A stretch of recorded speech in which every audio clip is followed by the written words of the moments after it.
Anantapuram two town CI Srikanth యాదవ్పై Pulivendula TDP నేత బొజ్జ మైసూరారెడ్డి నోరు పారేసుకున్నారు. ఏరా ఏం పీకుతావు, నీ అంతు చూస్తానంటూ సిఐని తీవ్ర స్థాయిలో టీడీపీ నేత హెచ్చరించడం గమనార్హంగా చెప్పుకోవచ్చు. అధికార మదంతో విధుల్లో ఉన్న సిఐపై టీడీపీ నేత దూషణకు దిగడంపై పోలీసులు ఆవేదనతో పాటు తీవ్ర ఆగ్రహం అయితే వ్యక్తం చేస్తున్నారు. అనంతపురం జెడ్పీ సర్వసభ్య సమావేశం జరిగింది. ఈ సమావేశానికి ఎమ్మెల్సీ భూమిరెడ్డి రామ్ గోపాల్ రెడ్డి హాజరయ్యారు. ఎమ్మెల్సీతో పాటు పులివెందుల టీడీపీ నాయకుడు, ఆ పార్టీ పార్లమెంటరీ కార్యదర్శి మైసూరారెడ్డి కూడా సమావేశ హాల్లోకి వెళ్ళాడు.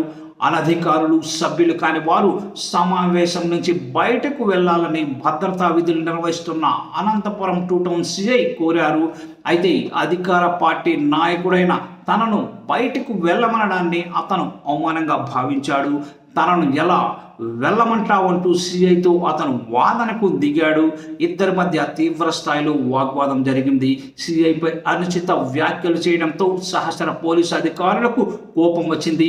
మర్యాదగా మాట్లాడాలంటూ టీడీపీ నేతకు వార్నింగ్ కూడా ఇచ్చారు. అయితే అధికార పార్టీకి చెందిన నాయకుడనే అహంకారంతో అతను ఏమాత్రం తగ్గలేదు. ఈలోపు ఎమ్మెల్సీ రామ్ గోపాల్ రెడ్డి బయటకు వచ్చి పోలీసులకు అడ్డుగా నిలిచారు. పోలీసులకు సర్ది చెప్పారు. చివరికి తన వెంట మైసూరారెడ్డిని సమావేశ హాల్లోకి రామ్ గోపాల్ రెడ్డి తీసుకువెళ్లడం విశేషంగా చెప్పుకోవచ్చు. విధుల్లో ఉన్న సిఐ విషయంలో అనుచితంగా వ్యవహరించిన టీడీపీ నేత మైసూరారెడ్డిపై చర్యలుంటాయా లేదా అనే చర్చకు ఇప్పుడు తెరలేసింది.